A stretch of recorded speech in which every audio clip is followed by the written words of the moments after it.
நம்மக்கிட்ட ஒருத்தன் தப்பாக நடந்துக்கிட்டானா உடனே நாம் என்ன செய்வோம்? கையை ஓங்கிட்டு அவனை அடிக்க போவோம். நாம் அவங்ககிட்ட அவனை விட ஒருபடி மேலே தப்பாக நடந்துக்குவோம். ஆனால் பெரியவங்கள்லாம் அப்படி நடந்துக்கிறது இல்லை. இன்னா செய்தாரை ஒருத்தல் அவர் நாண நன்னயம் செய்து விடல் அப்படின்னு வள்ளுவர் சொல்லியிருக்கார் இல்லையா? அதுக்கு தகுந்த மாதிரி நடந்துக்குவாங்க. பாயசித் விஸ்தாமிங்கிறவர் ஒரு பெரிய ஞானி. அவர் ஒரு நாள் ராத்திரி ரொம்ப நேரம் மசூதியில் இருந்துட்டு வீட்டுக்கு திரும்பி வந்துகிட்டு இருக்கிறார். வழியில் ஒரு குடிகாரன், அவன் கையில் ஒரு இசைக்கருவி, அதை கண்ணா பின்னான்னு மீட்டிக்கிட்டு வாய்க்கு வந்தபடியே என்னத்தையோ பாட்டுன்னு நினச்சிக்கிட்டு பாடிக்கிட்டு அவன் பாட்டுக்கு கிடக்கிறான் வழியில். அதோடு இருந்தாலும் பரவாயில்ல, அந்த பக்கமாக வழியில் போகிறவங்க வர்றவங்களையெல்லாம் பார்த்து கண்ணா பின்னான்னு திட்டிக்கிட்டு இருக்கிறான், ஒம்பு வளர்க்குறான். பாயசித் பிஸ்தாமிங்கிற அந்த பெரியவர் அந்த வழியாக போகிறார். அவனை பார்க்குறார். அவனுடைய நிலைமையை பார்த்துட்டு பரிதாபப்படுறார். ஏன்பா இது மாதிரியெல்லாம் நடந்துக்கிற, இப்படி நடக்கலாமா அப்படின்னு ஏதோ கொஞ்சம் புத்திமதி சொல்கிறதுக்கு ஆரம்பித்தார். அவனுக்கு கோபம் வந்துட்டுது. கையில் வச்சிருந்த வாத்திய கருவி அதால் ஓங்கி அந்த பெரியவர் தலையில் ஒரு அடி கொடுத்தான். ரத்த காயம் ஏற்பட்டு போச்சு. அவன் கையில் இருந்த இசைக்கருவியும் அடித்த வேகத்தில் ரெண்டாக உடஞ்சி போச்சு. அவ்வளோ வேகமாக அடிச்சிருக்கான். இவ்வளவு தூரத்துக்கு நடந்து போச்சுல்ல, அந்த மாபெரும் ஞானி வாயை திறந்து ஒரு வார்த்தை கூட பேசலை. பேசாமல் தலையை பிடிச்சிக்கிட்டு அவர் பாட்டுக்கு போயிட்டார். மறுநாள் அந்த பெரியவர் என்ன பண்ணார் தெரியுமா? கொஞ்சம் இனிப்பு பண்டங்கள், கொஞ்சம் பணம், இது ரெண்டையும் ஒரு ஆள் மூலமாக அனுப்பி வச்சார் அந்த குடிகாரனுக்கு. அவனுக்கு ஒன்றும் புரியல. என்ன விவரம்னு விசாரித்தான். வந்த ஆள் ஒரு கடுதாசியை நீட்டினான். அதில் விவரம் இருந்தது. ஞானி எழுதியிருக்கிறார், இதை பார்ப்பா, உங்களுடைய இசைக்கருவி உடையறதுக்கு என்னுடைய தலை காரணமாக ஆயிட்டுது. அதுக்காக நான் ரொம்ப வருத்தப்படுறேன். அதுக்காக தான் பணம் அனுப்பி வச்சுருக்கேன். வேறு புதுசாக ஒரு இசைக்கருவி வாங்கிக்கோ. அப்புறம் இன்னொரு விஷயம், நேற்றுக்கு ராத்திரி என்கிட்ட ஏகப்பட்ட கசப்பான வார்த்தைகளை பேசினேன். இதோடு அனுப்பியிருக்கிற இனிப்பு பண்டங்களை சாப்பிட்டு உன்னுடைய நாவில் உள்ள கசப்பை மாற்றிக்கோ அப்படின்னு அதில் எழுதப்பட்டிருந்தது. இந்த சமயத்தில் அவன் குடி மயக்கத்தில் இல்லை, தெளிஞ்சு போயிருந்த நேரம் அது. அதனால் அதை படித்த உடனே அவனுக்கு ரொம்ப வெக்கமாக போச்சு. தலை குனிஞ்சான், யோசனை பண்ணான். கொஞ்ச நேரத்தில் தன்னுடைய நண்பர்கள் சில பேரையும் கூப்பிட்டுக்கிட்டு நேராக அந்த ஞானி இருக்கிற இடத்துக்கு ஓடினான். அவர் காலில் விழுந்தான். அவர்கிட்ட மன்னிப்பு கேட்டுக்கிட்டான். பெரியவங்களே தெரியாமல் நான் இந்த பாவ செயலை பண்ணிவிட்டேன், என்னை மன்னிச்சுங்க. உங்களுடைய பொறுமையும் போதனையும் என்னுடைய கண்ணை திறந்துட்டுது. இனிமேல் நானும் என்னுடைய நண்பர்களும் நல்ல வழியில் திருந்தி வாழ போகிறோம் அப்படின்னா. ஞானி செய்த நன்னயம் குடிகாரனை எப்படி திருத்திருக்கு பார்த்தீங்களா? இந்த கதையை கேட்டுவிட்டு ஒருத்தர் சொன்னார், என் வாழ்க்கையில் கூட அப்படி ஒரு சம்பவம் நடந்தது சார். நானும் ஒரு நாள் ராத்திரி ஓவராக குடிச்சிட்டு ஒரு கிட்டாரை வாசிச்சுக்கிட்டு கண்ணாபின்னான்னு உளறிக்கிட்டு திட்டிக்கிட்டு இருந்தேன். அந்த சமயம் அந்த வழியாக ஒருத்தர் வந்தார். ஓங்கி தலையில் ஒரே ஒரு அடி, ரத்தம் வந்துட்டுது. அதுக்கப்புறம் என் மனசு தெரிந்துட்டுது சார் அப்படின்னார். அப்படியா என்ன ஆச்சரியமா? ஆமாம் சார், அடி விழுந்தது அவர் தலையில் இல்லை, என் தலையில். வந்தவர் என்ன அப்படி அடிச்சுட்டார். மயக்கம் தெளிஞ்சதுக்கு அப்புறம்தான் எனக்கு விவரம் புரிஞ்சுது. அவர் ஒரு போலீஸ்காரர் அப்படின்னார் ரொம்ப சோகமாக. ஒரு நாள் ராமர் அரசவையில் உட்கார்ந்துருக்கிறார். ராமராஜ்யம் நடந்துக்கிட்டு இருந்த நேரம். அந்த சமயத்தில் ஒரு நாய் அரச சபைக்கு வந்துதான். அது தலையில் அடிபட்டு ரத்தம். அந்த கோலத்தில் அது அங்கே வந்தது. எல்லாரும் ஆச்சரியமாக அதை பார்த்தாங்க. ராமரும் அந்த நாயை பார்த்தார். நீங்கள் வந்த காரியம் என்ன, என்ன நடந்தது, எதுவாக இருந்தாலும் பயப்படாமல் சொல்லு அப்படின்னார். உடனே அந்த நாய் மெதுவாக சொல்ல ஆரம்பிச்சுதான். ஐயா, நான் தெருவில் போய்கிட்டு இருந்தேன். வழியில் ஒருத்தர் வந்தார். அவர் வேத சாஸ்திரம்லாம் படித்த பெரியவர். அவர் எந்த காரணமும் இல்லாமல் அவர் கையில் வச்சிருந்த குச்சியால் என் தலையில் அடிச்சுட்டார். அதுதான் தலையில் ரத்தம். இதை நீங்கள் விசாரித்து தகுந்த தீர்ப்பு வழங்கணும் அப்படின்னு தான் அந்த நாய். ராமர் பார்த்தார். உடனே தன்னுடைய காவலர்களை அனுப்புனார். அந்த ஆளை எங்கே இருந்தாலும் போய் கொண்டுகிட்டு வாங்க அப்படின்னு விட்டார். காவலர்கள் போனாங்க. அந்த ஆளை பிடிச்சி கொண்டு வந்துட்டாங்க. அரண்மனைக்கு வா அப்படின்னு சொல்லி கூப்பிட்டுட்டு வந்துட்டாங்க. என்ன நடந்ததுன்னு விசாரித்தார் ராமர். அதுக்கு அந்த ஆள் சொன்னார், நான் வீதி வழியாக வந்துக்கிட்டு இருந்தேன். குறுக்க இந்த நாய் வந்தது. நான் அவசரமாக போய்கிட்டு இருந்தேன். இது எனக்கு வழி விடாமல் குறுக்க பூந்து இடைஞ்சல் பண்ணிச்சு. எனக்கு கோபம் வந்துட்டுது. அதனால் அடிச்சுட்டேன். வேத சாஸ்திரம் படித்த நான் என் வசம் இழந்து கோபப்பட்டது பெரிய தப்பு தான். அதை நான் ஒத்துக்கிறேன். குற்றத்தை ஒப்புக்கொள்கிறேன். எனக்கு என்ன தண்டனை கொடுக்கணுமோ அதை கொடுங்க, ஏற்றுக்கிறேன் அப்படின்னு விட்டார். சரி, இப்போ அந்த ஆளுக்கு தண்டனை கொடுக்கணும். என்ன தண்டனை கொடுக்கறது யோசனை பண்ணார் ராமர். அதையும் அந்த நாய்கிட்டே கேட்டார். நீயே சொல்லு, என்ன தண்டனை கொடுக்கலாம் இவருக்கு அப்படின்னார். இதுக்கு அந்த நாய் என்ன சொல்லிச்சு தெரியுமா? இவரை ஏதாவது ஒரு கோயிலுக்கு தர்மகர்த்தாவா நியமனம் பண்ணிவிடுங்க, அதுதான் இவருக்கு சரியான தண்டனை அப்படின்னுது. இதை கேட்டதும் ராமர் முகத்தில் புன்னகை. ஆனால் அங்கே இருந்த மற்றவங்களுக்கெல்லாம் ஆச்சரியம். அது எப்படி, தப்பு செஞ்சவங்களுக்கு தண்டனை கொடுக்கறது தானே நியாயம், அதை விட்டுட்டு தர்மகர்த்தா பதவியை கொடுக்க சொல்லுது இந்த நாய் அப்படிங்கிற ஆச்சரியம். இந்த சந்தேகத்தை அந்த நாய்கிட்டேயே கேட்டாங்க அங்கே இருந்தவங்க. இதுக்கு அந்த நாய் பதில் சொல்லிச்சான். நான் போன பிறவியில் ஒரு கோயிலுக்கு தர்மகர்த்தாவாக இருந்தேன்.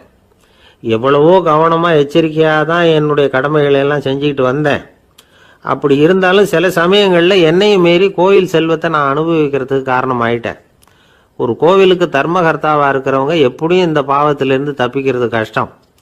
அதனால தான் நான் இந்த பிறவியில் நாயாக பிறந்து இப்படி கஷ்டப்படுறேன். இதே நிலைமை இந்த ஆளுக்கும் ஏற்படணும் அப்படிங்கிறதுக்காக தான் அவரையும் ஒரு கோயிலுக்கு தர்மகர்த்தாவை நியமிக்கும்படி கேட்டுக்கிட்டேன் அப்படின்னு தான் இந்த நாய். இதிலேருந்து என்ன தெரியுது? எந்த பதவியில் நாம் இருந்தாலும் நமக்கு தெரியாமல் கூட அதை தவறாக உபயோகப்படுத்தக்கூடாதுங்கிறத இதிலேருந்து புரிஞ்சுக்கணும். இல்லைன்னா அடுத்த பிறவியில் நாயாக பிறந்து எங்கேயாவது போய் வாழை ஆட்டிட்டு நிற்க வேண்டியது தான். கோவில் வாசலில் 2 நாய் பேசிக்கிட்டு இருந்துதான், போன ஜென்மத்தில் நான் மனுஷனாக தான் இருந்தேன். ஒரு கோவில் பூசாரி பேச்சை கேட்டுவிட்டு அவரோட கூட்டு சேர்ந்துக்கிட்டு ஆண்டவன் போட்டிருந்த நகையெல்லாம் அபகரித்து என்கிட்ட கொடுத்தாரு அவர். நான் எடுத்துகிட்டு வந்துட்டேன். திருடினது அந்த ஆள் தான், எடுத்துக்கிட்டு வந்தது தான் நான். இருந்தாலும் நான் மட்டும் நாயாக பிறந்துட்டேன். இப்போ மட்டும் அந்த பூசாரி என்கிட்ட மாட்டினா கடித்து குதறி விடுவேன் அப்படின்னு தான். அவசரப்பட்டு அப்படி செஞ்சுடாதே, பதிலுக்கு அவரும் உன்னை திருப்பி கடித்தாலும் கடிச்சிருவார். ஏன்னா அவரும் இப்போ ஒரு நாயாக தான் பிறந்திருக்கிறார் அப்படின்னு தான் இன்னொன்று. அது எப்படி உனக்கு தெரியும்னு தான் இது, நான் தானே அது அப்படின்னு தான் அந்த நாய். அப்படி ஒரே ஒரு ஊரில் ஒரு அம்மா இருந்தாங்க. அந்த அம்மாவுக்கு ஒரே ஒரு பிள்ளையாண்டான். அவனுக்கு ரொம்ப அக்கறையோடு கல்யாணம் பண்ணி வச்சாங்க. கல்யாணம் முடிஞ்சதும் மருமக பொண்ணு வீட்டுக்கு வந்து சேர்ந்தது. அப்பாடா, என் கடமை முடிஞ்சது, இனிமே அக்கடான்னு எங்கேயாவது ஒரு மூலையில் படுத்து கிடக்கலாம் அப்படின்னு நினச்சாங்க அந்த அம்மா. ஆனால் நினைக்கிறபடி எங்கே நடக்குது? அதுக்கப்புறம் தான் பிரச்சனையே ஆரம்பமாச்சு. மருமகள் குணம் சரியில்லை, ஒரு மாதிரி. அந்த பொண்ணு வீட்டுக்கு வந்ததுமே முதல் வேலையாக மாமியாரை பார்த்து, அதுதான் நான் வந்துட்டேன்ல, இனிமேல் உங்களுக்கு என்ன வேலைங்க, புறப்பட வேண்டியது தானே, காசி ராமேஸ்வரம்னு எங்கேயாவது போங்க அப்படின்னுட்டு தான். மாமியாரை பார்த்தாங்க, கொஞ்சம் யோசனை பண்ணாங்க. இந்த பாருமா, நீ இப்படி சொல்கிறதுக்கு முன்னாடியே வீட்டை விட்டு புறப்படணுங்கிற முடிவுக்கு நான் வந்துட்டேன். வீட்டை மட்டும் இல்லை, இந்த உலகத்தை விட்டே கூட போகிறதுக்கு தயாராக இருக்கிறேன். ஆனால் ஒரே ஒரு விஷயத்துக்காக என் உயிரை கையில் பிடிச்சிக்கிட்டு இருக்கிறேன் அப்படின்னாங்களாம். என்ன விஷயம்னு கேட்டது இந்த மருமக பொண்ணு. வேற ஒன்றும் இல்லை, என் பிள்ளைக்கு கல்யாணம் பண்ணி வச்சுட்டேன். ஒரு பேர புள்ள பிறந்து அதை என் கண்ணால் பார்த்துட்டேன்னா நான் எங்கே வேணும்னாலும் போகிறதுக்கு தயாராக இருக்கிறேன் அப்படின்னாங்களாம் அந்த மாமியார். மாமியார் இப்படி சொல்கிறதுலேயும் நியாயம் இருக்கிறதாக பட்டுது அந்த பொண்ணுக்கு. சரி, அப்படியே இருந்து பார்த்துட்டு போகலாம் அப்படின்னு அனுமதி கொடுத்தது. கொஞ்ச காலத்தில் ஒரு பேரன் பிறந்தான். அந்த அம்மாவும் பேரனை கண்ணால் பார்த்துட்டாங்க. சரி, பேரனை பார்த்தாச்சுல்ல, இனிமேல் புறப்பட வேண்டியது தானே அப்படின்னது மருமக பொண்ணு. மாமியார் பார்த்தாங்க, நீ சொல்கிறது சரிதாம்மா, அதில் ஒன்றும் தப்பு இல்லை. என்னோட பேரன் உங்களை அம்மா அப்பான்னு கூப்பிடுறதை என் காது குளிர கேட்டுட்டு போயிடுறேனே அப்படின்னாங்களாம். சரி, அந்த ஆசையை நிறைவேறட்டும் அப்படின்னு காத்துக்கிட்டு இருந்தாங்க. பேரன் வளர்ந்தான், நடந்தான், பள்ளிக்கூடம் போனால், பெரியவனானா. மருமக பொண்ணு மறுபடியும் மாமியாரை விரட்ட ஆரம்பிச்சுட்டுது, இன்னும் புறப்புள்ளையான்னு. இதை பாருமா, இது வரைக்கும் இருந்துட்டேன். பேரனோட கல்யாணத்தையும் கண்ணால் பார்த்தா தான் இந்த கட்டை வேகும் போல் இருக்குது அப்படின்னு சொல்லி ஒரு மாதிரியாக பேச ஆரம்பித்தாங்க. இதுவும் நியாயமான ஆசையாக தான் படுது அப்படின்னு அது யோசிச்சிருக்கு அந்த பொண்ணு. சரின்னு அதுக்கும் ஒத்துக்கிட்டது. உடனே பேரனுடைய கல்யாணமும் முடிஞ்சது ஒரு வழியாக. இனிமே ஒரு நொடி கூட இங்கே இருக்கக்கூடாது, புறப்படுங்க அப்படின்னு மாமியாரை விரட்டிச்சான் அந்த பொண்ணு. இப்போ அந்த மாமியார் தன்னோட மருமகளை பார்த்து சொல்கிறாங்க, இதோ கிளம்பிட்டேம்மா, என் மூட்டை முடிச்செல்லாம் கட்டிக்கிட்டேன், புறப்பட்டுவிட்டேன். அப்படியே நீயும் உன் துணிமணிகளை மூட்டை கட்டிக்கிட்டு கிளம்பிடும், என்னோட சேர்ந்து 2 பேருமா சேர்ந்து போயிடலாம் அப்படின்னாங்களாம். அந்த பொண்ணு முழிக்குது. முழிக்காதே, உனக்கும் ஒரு மருமக வந்துட்டா, இனிமேல் நீயும் ஒரு மாமியார் தானே, உனக்கும் இனிமேல் இங்கே வேலை இல்லை, புறப்படு அப்படின்னாங்களாம். அப்போ தான் அந்த பொண்ணு சிந்திக்க ஆரம்பிச்சுதான், தன்னோட தவறு புரிஞ்சுதான். இந்த தகவலை கேட்டுக்கிட்டு இருக்கிற மருமகள்லாம் இதை பற்றி கொஞ்சம் யோசித்து பார்க்கணுங்கிறதுக்காகத்தான் இதை சொல்கிறோம். மாமியார்கள் சார்பாக. கொஞ்ச நாளைக்கு முன்னாடி ஒரு பொண்ணை பார்த்து பேசுகிற சந்தர்ப்பம் கிடைச்சிது ஒரு கல்யாண வீட்டில். அந்த பொண்ணு சொல்லிச்சு, சார் எனக்கு கல்யாணம் ஆகி 15 வருஷம் ஆகுது, நான் மாமியார்கிட்ட சண்டை போட்டதே இல்லை அப்படின்னு ரொம்ப அடக்கமாக சொல்லிச்சு. அது எப்படிம்மா சாத்தியமாச்சுன்னு கேட்டோம். எனக்கு கல்யாணம் ஆகி 15 வருஷம்தான் ஆச்சு, ஆனால் என் மாமியார் செத்து போய் 20 வருஷத்துக்கு மேலே ஆயிட்டுது அப்படின்னு. அப்பாவுக்கு 2 பிள்ளைங்க. மூத்தவன் ரொம்ப அடக்கம், அப்பா எது சொன்னாலும் கேட்பான், பெரியவங்களுக்கு கீழ்ப்படிஞ்சு நடப்பான். இளையவன் அப்படி இல்லை, தான் நினைச்சதை தான் சொல்லுவான் செய்வான், அடுத்தவங்க சொல்கிறத கேட்க மாட்டான், அடங்கி நடக்க மாட்டான். இந்த 2 பேரில் யாரை உங்களுக்கு பிடிக்கும்? பெரியவனை தான் பிடிக்கும், ஏன்னா அவன் தான் சொல்கிற பேச்சை கேட்குறவன் அப்படின்னு சொல்லுவீங்க. ஆனால் ஒரு ஞானி என்ன சொல்கிறார் தெரியுமா? ஒரு குழந்தை அதன் அறிவுக்காக மதிக்கப்பட வேண்டுமே தவிர அதனுடைய கீழ்ப்படியும் தன்மைக்காக அல்ல அப்படிங்கிறார். நம்ம குழந்தைகளை சுயமாக சிந்திக்கிறதுக்கு நாம் விடுறதில்ல, மற்றவங்களை பார்த்து காப்பி அடிக்கிறதுக்கு தான் நாம் அவங்களுக்கு கற்றுக் கொடுக்குறோம். புகழ்பெற்ற மனிதர்கள் சிலருடைய பேரை சொல்லி நீயும் அவர் மாதிரி ஆகணும், இவர் மாதிரி ஆகணும் அப்படின்னு சொல்லிகிட்டே இருக்கிறோம். குழந்தைகள் தங்களுடைய தனித்தன்மையை வளர்த்துக்கிறதுக்கு நாம் தடையாக இருக்கிறோம். ஒரு குழந்தைகிட்ட அனாவசியமாக நம்பிக்கையை வளர்த்துடக்கூடாது, எந்த கோட்பாட்டையும் திணிக்கக்கூடாது. நாம் ஏற்கனவே அர்த்தமில்லாத கருத்துக்களையும் கொள்கைகளையும் மனசில் போட்டு நிரப்பி வச்சிருக்கிறோம். இந்த உலகத்துக்கு புதுசாக சேர்ந்திருக்கிற ஒரு குழந்தையின் தூய்மையான மனசில் நம்ம கருத்துக்களை அறிமுகம் செய்ய அல்லது திணிக்கிறதுக்கு நமக்கு எந்த அதிகாரமும் கிடையாது. ஒரு குழந்தைய நீ இந்த மதத்தை சேர்ந்தவன் அப்படின்னு பிறந்ததுமே ஒரு முத்திரை குத்தி விடுறோம். இது அதோட சுதந்திரத்தை ஆரம்பத்திலேயே கிள்ளி எறிகிறது மாதிரி தான். நீங்கள் ஒரு மதத்தின் வழிமுறைகளை கடைப்பிடிச்சிக்கிட்டு வர்றீங்க, அந்த வழியில் போய்கிட்டு இருக்கிறீங்க, சரி, அதனால் போகிறீங்க. அதுக்காக உங்கள் குழந்தையையும் அதே வழியில் தான் வரணும் அப்படின்னு கட்டாயப்படுத்துறதுக்கு உங்களுக்கு என்ன உரிமை இருக்குது? அந்த குழந்தை சுயமாக சிந்திச்சு ஒரு முடிவுக்கு வரட்டுமே, அதுக்கு நீங்கள் ஏன் தடையாக இருக்கிறீங்க? நமக்கு உண்மையிலேயே நம்ம குழந்தை மேலே அன்பு இருந்தால் இது மாதிரி திணிப்பு வேலைகளை செய்யக்கூடாது. திணிப்பு வேலைகளிலிருந்து குழந்தைகளை காப்பாற்றினா போதும், அதுதான் ரொம்ப முக்கியம். அடுத்த தலைமுறை அற்புதமான தலைமுறையாக உருவாகும். நாம தான் சாதி மத சங்கடங்களில் மாட்டிக்கிட்டு தவிக்கிறோம். அவங்களாவது சாதி மத வேறுபாடு இல்லாத சமுதாயத்தை பார்க்கட்டுமே, அந்த சௌகரியங்களை அனுபவிக்கட்டுமே.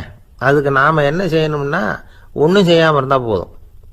ஒரு குழந்தைகிட்ட நம்ம கருத்தை திணிக்கும் பொழுது என்ன ஆகுது தெரியுமா?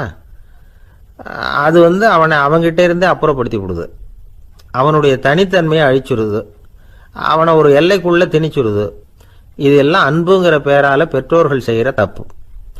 இதெல்லாம் கேட்டுக்கிட்டு இந்த காலத்தில் அப்பா ஒருத்தர் சொன்னார், நான் கருத்துக்களை எல்லாம் என் பையன்கிட்ட திணிக்கிறது இல்லைங்க, ஆனால் அதிகமாக சாப்பிட சொல்லி கட்டாயப்படுத்துவேன் அப்படின்னார். உங்கள் வீட்டு சமையல் அவ்வளவு நல்லா இருக்குமான்னு கேட்டாங்க. நல்லா இருந்தால் நான் ஏன் அவனை சாப்பிட சொல்லி கட்டாயப்படுத்த போகிறேன் அப்படின்னார். காஞ்சிபுரத்தில் பல்லவ ராஜா ஒரு கோவில் கட்டினார், கைலாசநாதர் கோவில். அதுக்கு கும்பாபிஷேகம் பண்ணுறதுக்கு ஒரு நாள் குறிப்பிட்டு அதுக்கு வேண்டிய ஏற்பாடுகள்லாம் பண்ணினார். முதல் காரியமாக கடவுளை வேண்டிக்கிட்டார், நீங்கள் இந்த கும்பாபிஷேகத்துக்கு நேரில் கலந்துக்கணும்னார். கடவுள் அந்த ராஜா கனவுல வந்தார், நீ கும்பாபிஷேகம் வச்சிருக்கிற அதே நாளில் அதே நேரத்தில் எனக்கு இன்னொரு ஊரில் ஒரு கும்பாபிஷேகம் இருக்குது, அதுக்கு போக வேண்டியிருக்கு. அதாவது திருநின்ற ஊரில் என்னுடைய பக்தர் ஒருத்தர், அவரும் ஒரு கோயில் கட்டி கும்பாபிஷேகம் செய்கிறார், நான் அதுக்கு போக வேண்டியிருக்கு, அதனால் உன்னுடைய தேதியை நீ மாற்றி வச்சுக்கோ அப்படின்னார். கடவுள் தான் எங்கேயும் இருக்கிறவராச்சே, அவர் நினச்சா 2 இடத்துலையும் இருந்து கோயில் கும்பாபிஷேகத்தை நடத்த முடியாதா? ஏன் அப்படி செய்யலை? அது ஒரு முக்கியமான காரணத்துக்காக தான். திருநின்ற ஊரில் இருந்த பூசலாருங்கிற அந்த அடியாரின் பெருமையை இந்த உலகத்துக்கு எடுத்து காட்டணுங்கிறதுக்காகத்தான் கடவுள் அந்த ராஜா கிட்ட அப்படி சொன்னார். சரி, அந்த அடியார் அப்படி என்னதான் பெருசாக கோயில் கட்டிவிட்டார்? ராஜா கட்டின கோயிலை விட பெருசா? அவர் கட்டினது கருங்கல்லாலேயோ மண்ணாலேயோ மரத்தாலேயோ இல்லை. அவர் கட்டின கோயில் வேற மாதிரி. அது மனசால கட்டின கோயில், மனசுக்குள்ளே இருக்கிற கோவில், மனக்கோவில். அந்த அடியார் தன்னோட மனசுக்குள்ள மாசக்கணக்காக ஒவ்வொரு கல்லாக சேர்த்து கட்டின கோவில்.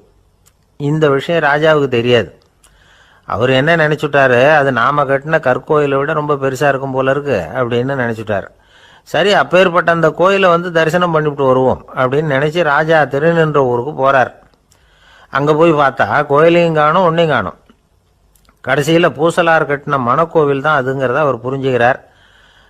உடனே அந்த அடியாரின் காலில் விழுந்து வணங்குறார். அவரோ, இது மனசால முயன்ற கோவில், இதுக்கு இத்தனை பெருமையா அப்படின்னு ஆச்சரியப்படுறார். இதில் ஆச்சரியப்படுறதுக்கு ஒன்றும் இல்லை. ஆண்டவன் விரும்புறது அகபக்தியையே தவிர புற தோற்றங்களே அல்ல. இதை நாம் புரிஞ்சுக்கிட்டோம்னா நமக்குள்ள எந்த வேறுபாடுகளும் வர்றதுக்கு வழியே இல்லை. இன்னொரு ராஜா இருந்தார்.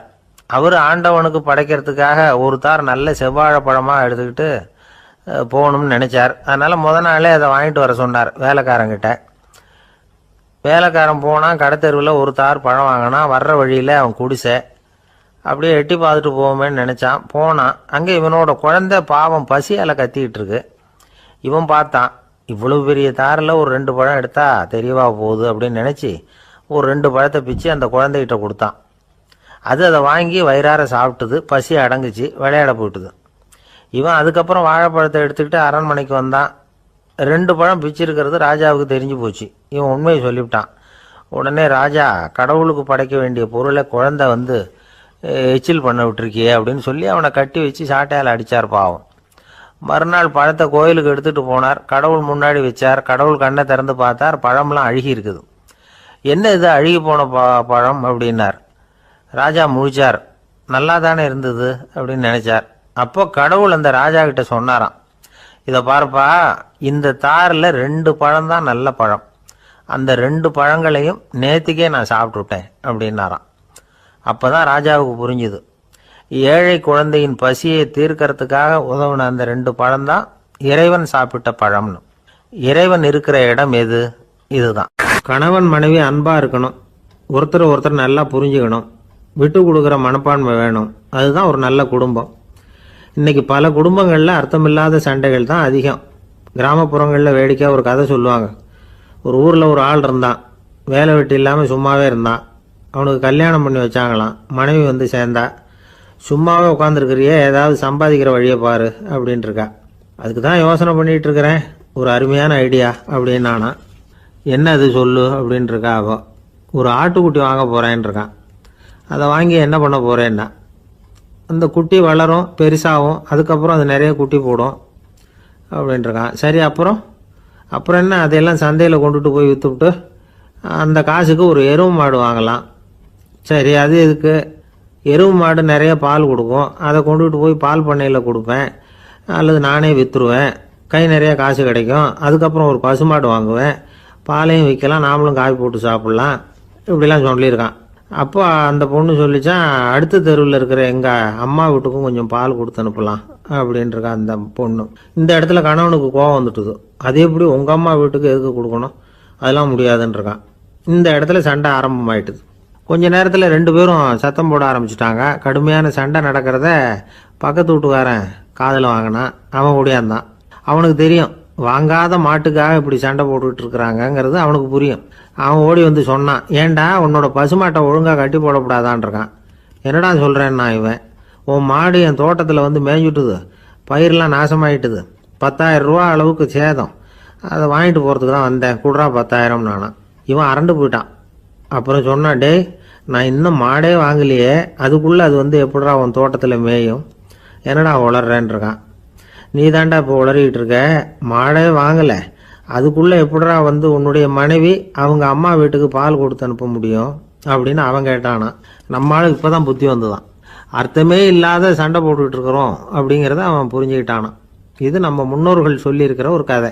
சண்டையில் தான் அர்த்தம் இல்லையே தவிர கதையில் அர்த்தம் உண்டு. அதாவது இல்லாத விஷயங்களுக்காக சண்டை போட்டுக்கிட்டு இல்லறத்தை வீணாக்கிக்கிட்டு இருக்கிற மனிதர்கள் இன்றைக்கு நிறைய பேர் இருக்கிறாங்க. ஒருத்தன் தன்னுடைய மனைவியை பற்றி மாமனார்கிட்ட புகார் சொன்னானா. மாமா, உங்கள் பொண்ணு அர்த்தமில்லாத சண்டை போடுறா, எதுக்கு எடுத்தாலும் எடுத்தெறிஞ்சு பேசுகிறா அப்படின்ட்டுருக்கான். நீ எப்படி மாப்பிள்ளை அதை சமாளிக்கிற அப்படின்னு கேட்டிருக்காரு அவர். அவள் எடுத்தெறியறது என் மேலே படாமல் ஒதுங்கி நின்றுக்கிறேன் அப்படின்னு நானா. இவன் ஒரு சிகை அலங்கார கூடம். ரொம்ப சுறுசுறுப்பாக எல்லாரும் வேலை செஞ்சுக்கிட்டு இருக்கிறாங்க. முடிவெட்டிக்கு வந்திருக்கிறவங்க நிறைய பேர், எல்லாரும் வரிசையாக உட்காந்துருக்குறாங்க. அந்த சமயத்தில் திடீர்னு கதவை திறந்துக்கிட்டு ஒருத்தர் உள்ளே வர்றார். அவர் ஒரு பெரிய மனிதர். அவரும் முடிவெட்டிக்கிறதுக்காக தான் உள்ளே வந்திருக்கிறார். அவரை பார்த்த உடனே அங்கே வரிசையில் உட்காந்துருந்தவங்க எல்லாரும் எழுந்திரிச்சு அவர்கிட்ட வந்துட்டாங்க. அவரை சுற்றி நின்றுக்கிட்டாங்க. எப்படி இருக்கிறீங்க, நல்லா இருக்கீங்களா அப்படின்னு விசாரிக்க ஆரம்பிச்சிட்டாங்க. எல்லாம் முடிஞ்சதும் வந்தவர் கேட்டார், வரிசையில் கடைசியாக இருக்கிறவர் யார் அப்படின்னு கேட்டார். ஏன்னு கேட்டாங்க. நான் அதுக்கு அடுத்தபடியாக உட்காரணும், அதுக்காக தான் கேட்குறேன் அப்படின்னார். உடனே அங்கே இருந்தவங்கள்லாம் என்ன சொன்னாங்க தெரியுமா? நீங்கள் வரிசையில் காத்திருக்கக்கூடாது, நீங்கள் அரசாங்கத்தின் தலைவர், உங்களுக்கு நேரம் முக்கியம், அதனால் நீங்கள் முன்னாடி போங்க அப்படின்னு சொன்னாங்க. ஆனால் அதை அவர் கேட்கல. தோழர்களே, உங்களுடைய கருத்துக்கு ரொம்ப நன்றி. எல்லாரும் வரிசையாக தான் வரணும், அதுதான் முறை. வரிசையில் வரணுங்கிற நடைமுறையை நானும் பின்பற்ற விரும்புகிறேன். நாம் எல்லாரும் சமமானவர்கள் அப்படின்னார். இப்படி சொல்லிவிட்டு வரிசையில் கடைசியாக இருந்த ஒரு நாற்காலியில் போய் உட்காந்துக்கிட்டார். தன் சட்டை பையில் இருந்த ஒரு செய்தித்தாளை எடுத்தார், படிக்க ஆரம்பிச்சிட்டார். ஆனால் அங்கே இருந்தவங்களால இதை பார்த்துக்கிட்டு சும்மா இருக்க முடியல. ஒருத்தர் எழுந்திரிச்சு வந்தார். ஐயா, இப்போ என்னுடைய முறை வந்திருக்குது, நான் தான் போக வேண்டிய முறை. உங்களை இங்கே காத்திருக்க வைக்கிறத விட ஒரு 5 ஆண்டுகளுக்கு கூட நான் முடிவெட்டிக்காமே இருந்துட முடியும் அப்படின்னார். அவர் மறுபடியும் சொன்னார், ஐயா, நீங்கள் வரிசை முறையை தாண்டி போக விருப்பப்படல, சரி, ஆனால் என்னுடைய முறையை மாற்றி கொடுக்கறதுக்கு எனக்கு முழு உரிமை இருக்குது. இதுக்கு பதிலாக உங்களுடைய கடைசி இடத்த நான் எடுத்துக்கிறேன், இதை நீங்கள் மறுக்க முடியாதுன்னார். அங்கே இருந்த மற்றவங்களும் இதை ஒரு மனசாக வற்புறுத்த ஆரம்பிச்சிட்டாங்க. அந்த பெரிய மனிதர் பார்த்தார், சரின்னு கடைசியாக ஒத்துக்கிட்டார். அவர் யார் தெரியுமா? அவர் தான் மாவீரர் லெனின். ரஷ்யாவில் கிரெம்ளின் சிகை அலங்கார கூடத்தில் தான் இது நடந்தது. எல்லாரும் இந்நாட்டு மன்னர்கள்னு வாயளவில் பேசுறதுல என்ன பிரயோஜனம்? நாம் எல்லாரும் சமம்ங்கிறத நடைமுறையில் கடைபிடிச்சி காட்டினவங்க கொஞ்சம் பேர் தான். அவங்களில் ஒருத்தர் தான் லெனின். வரிசையில் நின்று வர்றதுங்கிறது ஒரு சிறந்த பண்பு, உயர்ந்த பண்பு. இன்றைக்கி பல இடங்களில் அது நமக்கு தேவைப்படுது. ஒரு ரேஷன் கடைவாசல், கடை திறக்கிறதுக்கு முன்னாடியே எல்லாரும் வரிசையில் நின்றுட்டாங்க. கடைசியாக வந்த ஒருத்தர் கியூவில் முன்னாடி போகிறதுக்கு முயற்சி பண்ணுறார். ஏற்கனவே நின்றுட்டு இருக்கிறவங்க அவரை முன்னாடி போகிறதுக்கு விட மாட்டேங்கிறாங்க. கடைசியாக போய் நில்லையா அப்படின்னு எல்லாரும் கத்துறாங்க. அது அவர் காதில் வாங்கலை. முண்டி அடிச்சுக்கிட்டு முன்னாடி போகிறதுக்கே முயற்சி பண்ணிகிட்டு இருக்கிறார். எல்லாரும் சேர்ந்து அவரை வலுக்கட்டாயமாக இழுத்து கொண்டாந்து பின்னாடி கொண்டு போய் நிறுத்திவிட்டாங்க. நிறுத்திவிட்டு சொன்னாங்க, இதை பாருப்பா, நாங்கள் இருக்கிற வரைக்கும் நீங்கள் முன்னாடி போய் எதையும் வாங்க முடியாது, தெரிஞ்சுக்கோ அப்படின்னாங்க. இப்போ அந்த ஆள் சொன்னாராம், நான் இங்கே பின்னாடி நிற்கிற வரைக்கும் நீங்களும் எதுவும் வாங்க முடியாது அப்படின்னாராம். ஏன்னு கேட்டிருக்கிறாங்க. நான் தான் அந்த கடையை திறக்க வேண்டிய ஆள். லோகமானிய பால கங்காதர திலகர் இருந்தார்ல, அவருக்கு 15 வயசுலேயே கல்யாணம் நடந்துதான். மனைவி பேர் தபிபாய். ரொம்ப பெரிய குடும்பத்து பொண்ணு, நல்ல குணம். அவங்க குடும்பம் நடத்திக்கிட்டு இருக்கிறாங்க. அந்த காலத்தில் திருடர்கள் பயம் அதிகம். இந்த காலத்தில் மட்டும் என்னன்னு கேட்குறீங்களா? நீங்கள் கேட்குறது நியாயம்தான். இருந்தாலும் இந்த காலத்து திருடனுக்கும் அந்த காலத்து திருடனுக்கும் ஒரு முக்கியமான வித்தியாசம் உண்டு. அதாவது அந்த காலத்து திருடன்லாம் நியாயம் அநியாயம் பார்க்கறது உண்டு, இந்த காலத்தில் அப்படி பார்க்கறது இல்லை. அந்த காலத்தில் திருட வர்றவங்கள்ட்ட கூட ஒரு தார்மீக உணர்வு உண்டாம். அதாவது அப்போ உள்ள கொள்ளைக்காரங்க எதை களவாடினாலும் சரி, அரிசியை மட்டும் களவாடுறது இல்லையா, அப்படி ஒரு கொள்கை. அதனால பாருங்க, அந்த காலத்து பெண்கள் நகை நட்டுகளை பத்திரமா வைக்கணும்னா பெட்டியில் வைக்கிறது இல்லை, அரிசி பானையில் போட்டு வச்சு விடுறது. இப்போல்லாம் பேங்க்கில் சேஃப்டி லாக்கர்னு இருக்குல்ல, அது மாதிரி அந்த காலத்தில் சேஃப்டி லாக்கருங்கிறது அரிசி பானை. வளையல், மூக்குத்தி, தோடு இப்படி எதுவாக இருந்தாலும் அதில் போட்டு பத்திரமா வச்சுருவாங்க. திருடன் அரிசி பானை பக்கம் போகிறதில்ல. ஏன்னா சாப்பிட்ற விஷயத்தில் கை வைக்கக்கூடாது, அது பாவம் அப்படின்னு அவன் நினைக்கிறான். திலகரோட மனைவி தபிபாயும் அதே மாதிரி தன்னுடைய ஆபரணங்களை ஒரு அரிசி பானைக்குள்ளே போட்டு மூடி வச்சுருந்தாங்களாம். இப்படி இருந்தப்போ ஒரு நாள் ஒரு பிச்சைக்கார பொண்ணு வீடு வீடாக பிச்சை கேட்டுக்கிட்டே வந்திருக்குது. திலகர் வீட்டுக்கும் தர்மம் போடுங்க தாயே அப்படின்னு தான் அந்த பொண்ணு. அந்த அம்மா தபிபாய் காதில் இது விழுந்திருக்கு. உடனே கை நிறைய அரிசி அள்ளிக்கிட்டு போட்டிருக்கு. பாத்திரத்தில் அரிசியை போட்டதுக்கு அப்புறம் தான் தெரியுது, பளிச்சுன்னு கண்ணில் படுது. அதாவது அந்த அம்மாவோட வைர மூக்குத்தி ஒன்று அரிசியோடு சேர்ந்து அந்த பிச்சைக்கார பொண்ணு பாத்திரத்தில் போய் விழுந்துட்டுது. இந்த அம்மாவுக்கு மனசுக்குள்ளே குழப்பம், என்ன இப்படி ஆயிட்டுதே, மூக்குத்தி போயிட்டுதே, பிச்சை பாத்திரத்திலேருந்து அதை எப்படி எடுக்கிறது அப்படின்னு தயக்கம். வாயை திறந்து அதை கேட்கறதுக்கும் கூச்சம். திண்ணையில் உட்காந்துருந்த திலகர் இவ்வளவையும் பார்த்துக்கிட்டு இருக்கிறார்.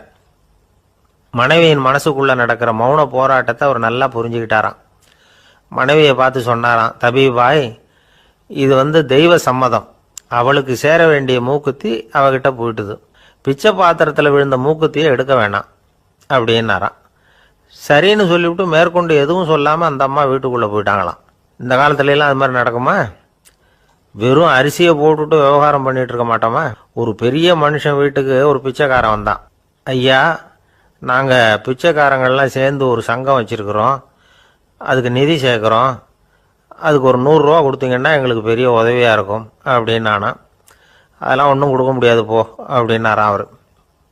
அப்படின்னா ஒரு 50 ரூபாயாவது கொடுங்களேன் அப்படின்ட்டுருக்கான். அதுவும் முடியாதுன்னு சொல்லிவிட்டார்.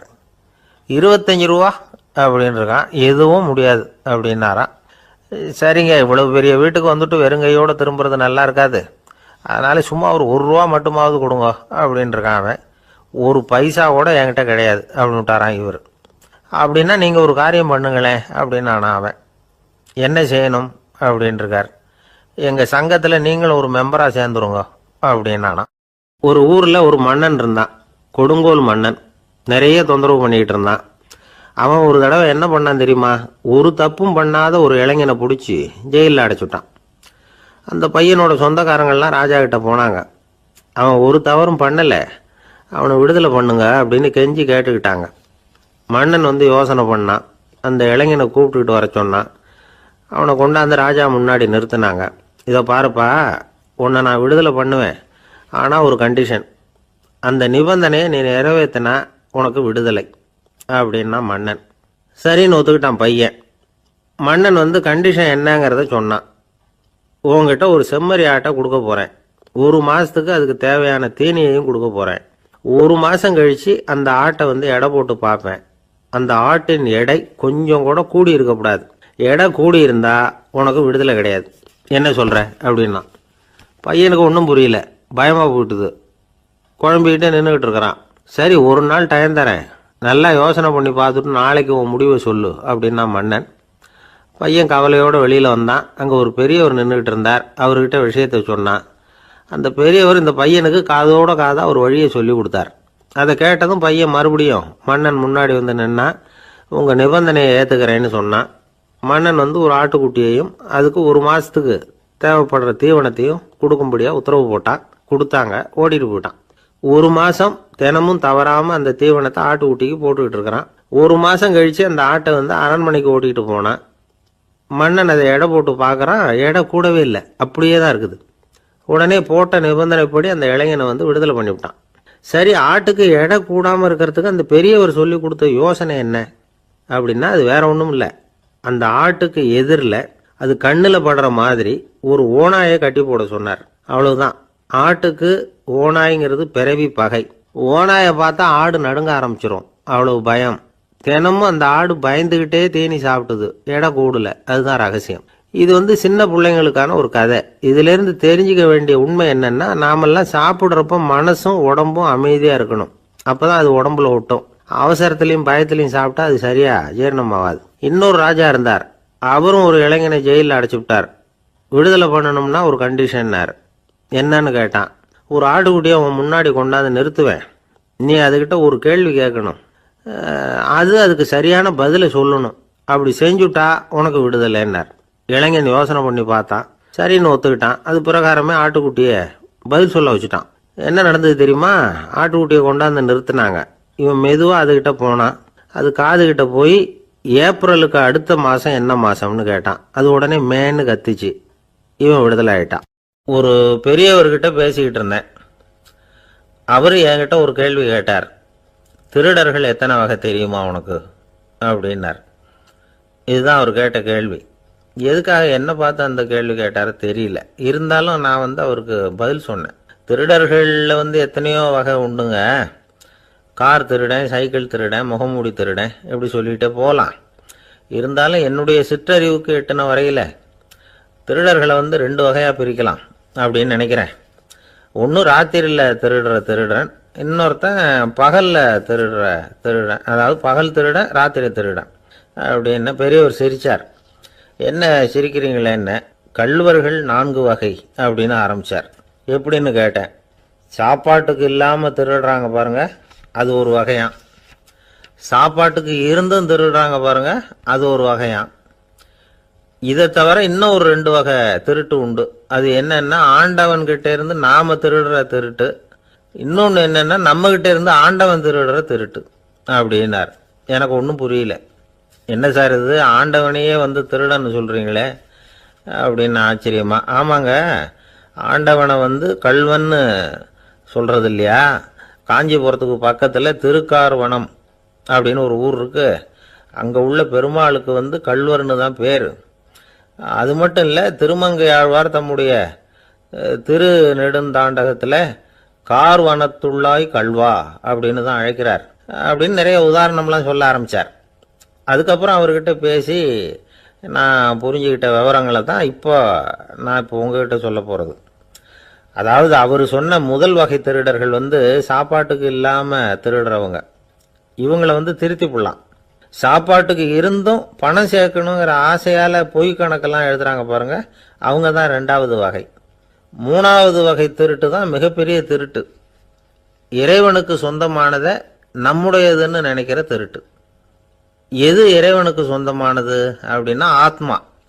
பகவானுக்கு சொந்தமான ஆத்மாவை நம்முடையதுன்னு நினைக்கிறது தான் அந்த மாபெரும் திருட்டு. இதுக்கு பேர் தான் ஆத்மாபகாரமா. சரி, இதுக்கு பரிகாரம் என்ன? எல்லாம் இறைவனுடையது, நமக்கு ஒன்றும் இல்லை அப்படின்னு நினைக்கிறது தான் இதுக்கு பரிகாரம். இதெல்லாம் இருக்கட்டும். நாலாவது திருட்டு ஒன்று சொன்னோம்ல, ஆண்டவன் நம்மகிட்ட இருந்து திருடுறது. அது எப்படி? ஆண்டவனை வந்து கல்வன்னு சொல்கிறாங்க, அது சரி. அவர் என்னத்தை திருடினார்? இப்போ இன்னொருத்தருக்கு சொந்தமான ஒன்றை எடுத்து வச்சுக்கிறது தான் கள்ளத்தனம். ஆனால் ஆண்டவன் எடுத்துக்கிட்டோம்னா இருக்கிறது எல்லாமே அவனுக்கு சொந்தம். அப்படி இருக்கிறப்போ அவரை எப்படி கல்வன்னு சொல்கிறது? இது என்ன புரியாமல் இருக்குதே அப்படின்னு சொல்லி பார்த்தா அதுக்கும் விளக்கம் சொல்கிறாங்க அவங்க. அதாவது ஆண்டவனுக்கு வந்து உருவமே கிடையாது, அரூபமாக இருக்கிறவன், அதாவது உருவம் இல்லாமல் இருக்கிறவன். அப்படி உள்ள பகவான் வந்து நம்மளை மாதிரி உருவத்தில் இருக்கிறான். நம்மளை மாதிரியே கையை காலு மூக்கெல்லாம் இருக்குது ஆண்டவனுக்கு. இந்த உருவம் நம்மகிட்ட இருந்து திருடினது தானே.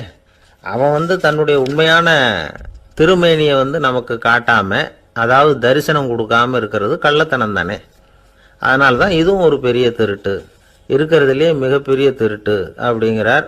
என்கிட்ட பேசிக்கிட்டு இருந்தார், இந்த விஷயம்லாம் சொல்லிட்டு இருந்தாரு இந்த பெரியவர். அதாவது திருட்டை வந்து ஆன்மீக நோகத்தில் அவர் பார்க்குறார். நம்ம பார்வையில் இதை விட அபூர்வமான திருட்டுலாம் இங்கே உண்டு, அபூர்வமான திருடர்களும் உண்டு. ஒரு திருடன் சிறையிலிருந்து விடுதலையாகி வெளியில் போனான். கொஞ்ச நாளில் மறுபடியும் திரும்பி ஜெயிலுக்கு வந்துட்டான். அப்போது சிறை அதிகாரி அவனுக்கு வந்து அறிவுரை சொன்னாராம். ஏன்பா இப்படி அடிக்கடி தப்பு பண்ணிவிட்டு ஜெயிலுக்கு வந்துவிடுறியே, உனக்கு சொந்த பந்தம் எதுவும் இல்லையா? உனக்கு அப்பா அண்ணன் தம்பிகள் அவங்க கூட எல்லாம் சேர்ந்து வாழணுங்கிற ஆசை இல்லையா அப்படின்னு கேட்டிருக்கார். அவங்களோட சேர்ந்து வாழணுங்கிற ஆசை எனக்கு நிறைய உண்டுங்க சார் அப்படின்னு அவன். அப்புறம் எதுக்கு இப்படி ஜெயிலுக்கு வந்துவிடுற அப்படின்னாரான் அவர். அவங்க எல்லாருமே இங்கே தானே சார் இருக்காங்க அப்படின்னு அவன். பாவங்களை நீக்கும் 5வது பாடல். மாயனை மண்ணு வடமதுரை மைந்தனை, தூய பெருநீர் யமுனை துறைவனை, ஆயர் குலத்தினில் தோன்றும் அணிவிளக்கை, தாயைக் குடல் விளக்கம் செய்த தாமோதரனை, தூயோமாய் வந்து நாம் தூமலர் தூவித் தொழுது, வாயினால் பாடி மனத்தினால் சிந்திக்க, போய பிழையும் புகுதருவான் நின்றனவும், தீயினில் தூசாகும் செப்பேலோர் எம்பாவாய். மாயம் வல்லவனும் நிலைபெற்ற வடமுதுரையில் வந்து பிறந்தவனும், தூய்மையான பெரிய யமுனை நதியில் விளையாடியவனும், ஆயர்கள் குலத்திலே வந்து தோன்றிய இரத்தின தீபம் போன்றவனும், தாயாகிய யசோதையின் பெற்ற வயிற்றை பெருமைப்படுத்தி தாமோதரன் என்று பெயர் பெற்றவனுமாகிய கண்ணனை, தூய்மையான மனத்தோடு சென்று தூவுகின்ற மலர்களை அவன் திருவடிகளில் இட்டு வணங்கி, வாயினால் அவன் புகழை பாடி, மனத்தினால் அவனை தியானித்து வழிபட்டால் நமது பிழைகள் யாவும் நீங்கும். வந்து சேர இருக்கும் வினைகளும் நம்மை நெருங்கா, அவை தீயில் இட்ட பஞ்சுபோல் பொசுங்கி மறைந்து போகும். எனவே அவன் திருப்பெயரை சொல்லுங்கள் என்று அழைக்கிறாள் ஆண்டாள். மாயனை, மாயையில் வல்லவன் மாயோன். அவன் பலவிதமான ஆச்சரியமான அற்புதங்களை செய்யக்கூடியவன். எத்தனையோ அசுரர்கள் விதவிதமான வடிவங்கள் எடுத்து அழிக்க வந்தபோது அவர்களோடு பலவிதமான விளையாடலை நிகழ்த்தியவன். எனவே வியப்புக்குரிய செயல்களை செய்கிறவனை மாயோன் என்று அழைப்பது வழக்கம். பழைய தமிழ் பெயர் திருமாலுக்கு உரியது மாயோன் என்று அழைக்கப்படுகிறவன்.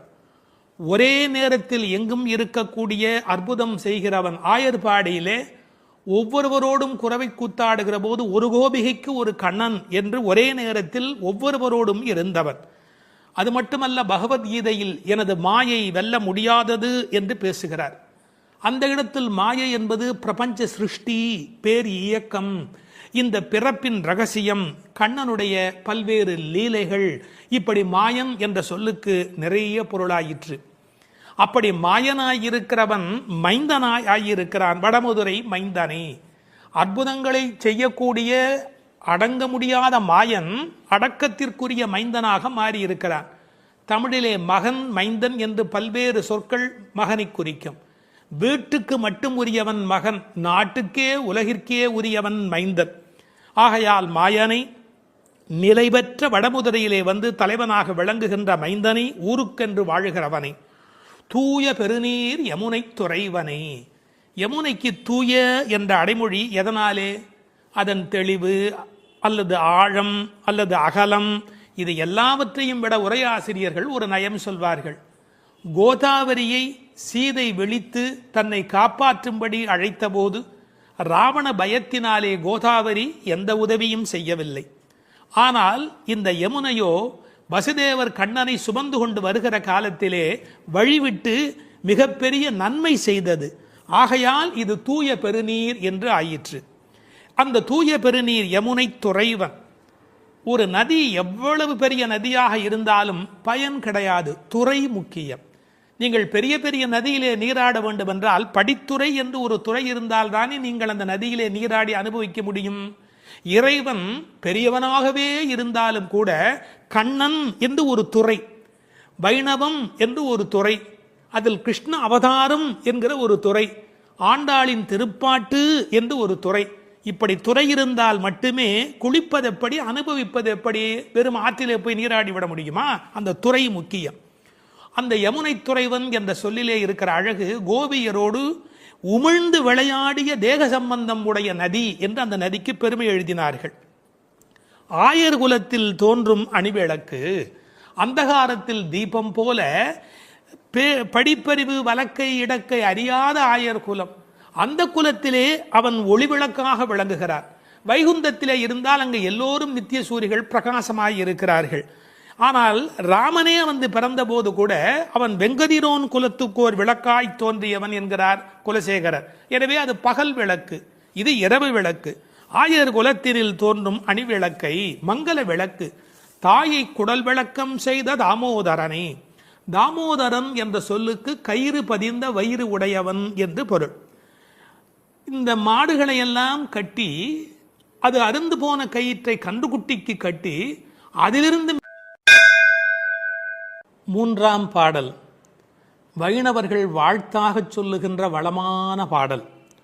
ஓங்கி உலகளந்த உத்தமன் பேர் பாடி நாங்கள் நம் பாவைக்கு சாற்றி நீராடினால் தீங்கின்றி நாடெல்லாம் திங்கள் மும்மாறி பெய்து ஓங்கு பெருஞ்சன்னல் ஊடு கயல் உகள புங்குவளைப் போதில் பொறிவண்டு கண்படுப்ப தேங்காதே புக்கிருந்து சீர்த்த முலை பற்றி வாங்க குடம் நிறைக்கும் வள்ளல் பெரும் பசுக்கள் நீங்காத செல்வம் நிறைந்தேலோர் எம்பாவாய்.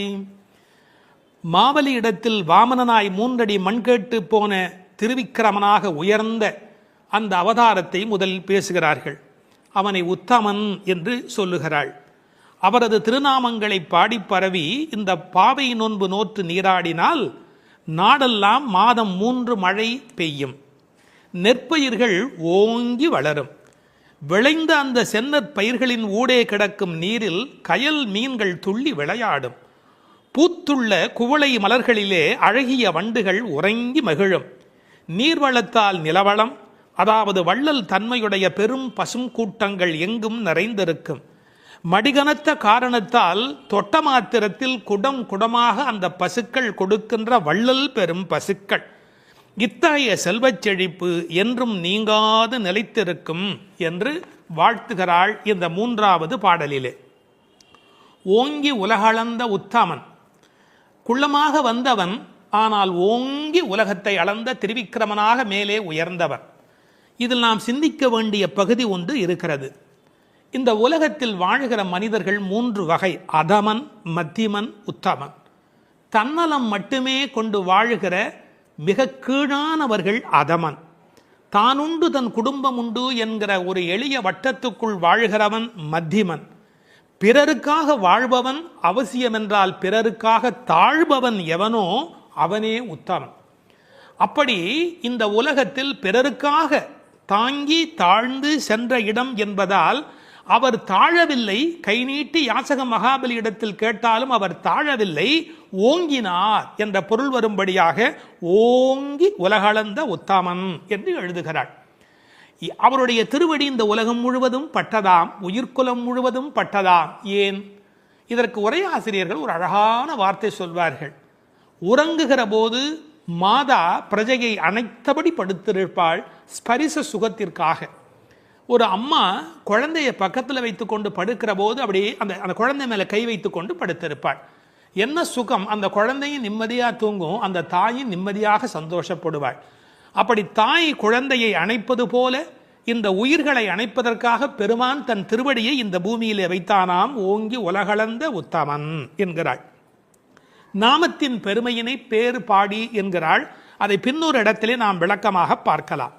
நாங்கள் நம் பாவைக்கு சாற்றி நீர் ஆடினால், அவனுடைய புகழை சொல்லி நாங்கள் பாடிக்கொண்டு நீராடினால் என்ன நடக்கிறது? ஒரு விஷயம். கடவுளை அடைவதற்கு யாகம் செய்ய வேண்டும், தவம் செய்ய வேண்டும், மந்திரம் செய்ய வேண்டும் என்று 100கணக்கான நிபந்தனைகளை எல்லாம் உலகத்தில் சொல்கிறார்கள். எங்கள் ஆண்டாள் அன்னையோ மிக எளிமையான வழி சொல்லுகிறாள். பேசாமல் நீங்கள் அவனுடைய பெயரை சொல்லிக்கொண்டு குளியுங்கள். நாங்கள் நம் பாவிக்கு சாற்றி நீராடினால். குளிப்பதை போன்று எளிமையானது கடவுளை அடைவது என்கிற ஒரு அற்புதமான பொருளை சொல்கிறாள். சடங்குகளுக்குள் சிக்கிக்கொண்டு சங்கடப்படாதீர்கள். நீங்கள் அவனை பாடும் பக்தி ஒன்றே போதுமானது, அவனது நாமத்தை சொல்லுகிற நாம சங்கீர்த்தனமே உங்களுக்கு போதுமானது என்ற பொருளிலே it is so simple. Involvement, பக்தர்களின் பங்கேற்பு இருக்கும்படியாக நாங்கள் நம் பாவைக்கு சாற்றி நீராடினால் மழை பெய்யும். எப்படி பெய்யும்? தீங்கின்றி நாடெல்லாம் திங்கள் மும்மாறி.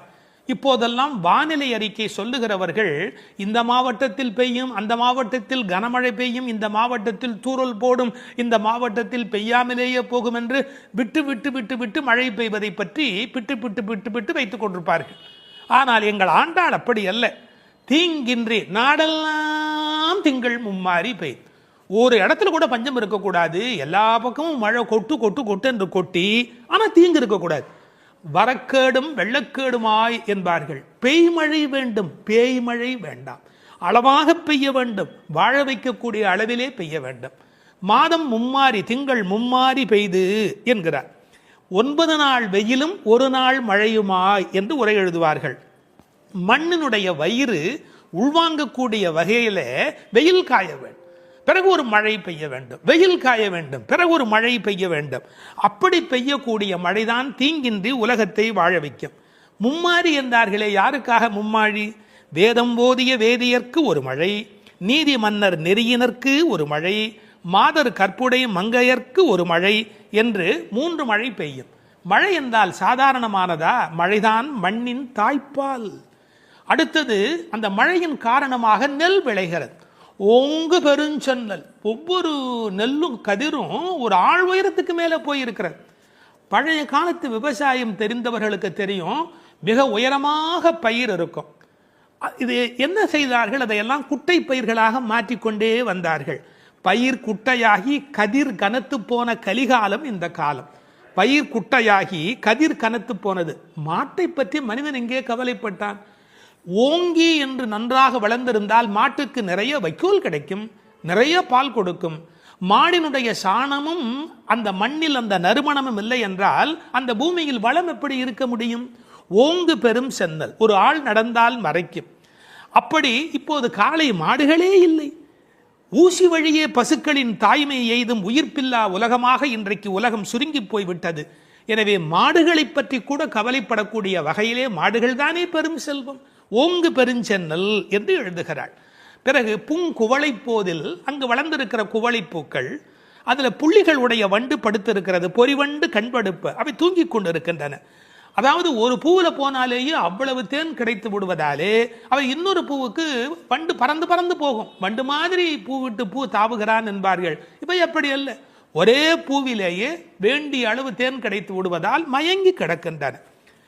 வண்டுகள் அப்படி இருக்கின்றன. மாடுகள் எப்படி இருக்கின்றன? தேங்காதே புக்கிருந்து சீர்த்த முலை பற்றி, கொஞ்சம் கூட அதில் பால் நிற்பதில்லை, அது பாட்டுக்கு கொட்டி கொண்டே இருக்கிறது. கரப்பின்றி கறக்கும். தமிழிலே கரப்பு என்று இடையினர பயன்படுத்தினால் வஞ்சனையாக வைத்துக் கொள்ளுதல். கரப்பு என்றால் வலிந்து அதிலிருந்து பாலை எடுத்தல். கரப்பின்றி கறக்கக்கூடிய பசுக்கள் இவை. ஒழித்து வைத்துக் கொள்வதே இல்லை. தேங்காது புக்கு இருந்து சீர்த்த புகை பற்றி, கனத்த மடி, அப்படி தொட்டால் போதும் அந்த குடத்தை தானே நிறைத்து விடுகின்றன. வாங்க, அது பாத்திரத்தை மாற்றி இன்னொன்று வைக்கணும், அவ்வளவுதான். வாங்க குடம் நிறைக்கும் வள்ளல் பெரும் பசுக்கள். கேட்டு கொடுக்கிறவர்களை வள்ளல் என்று சொல்ல மாட்டார்கள். இளன் என்று எவ்வம் உரையாமை ஈதல், கேட்பதற்கு முன்னாலேயே கொடுப்பதுதான் வள்ளல் தன்மையினுடைய அடையாளம்.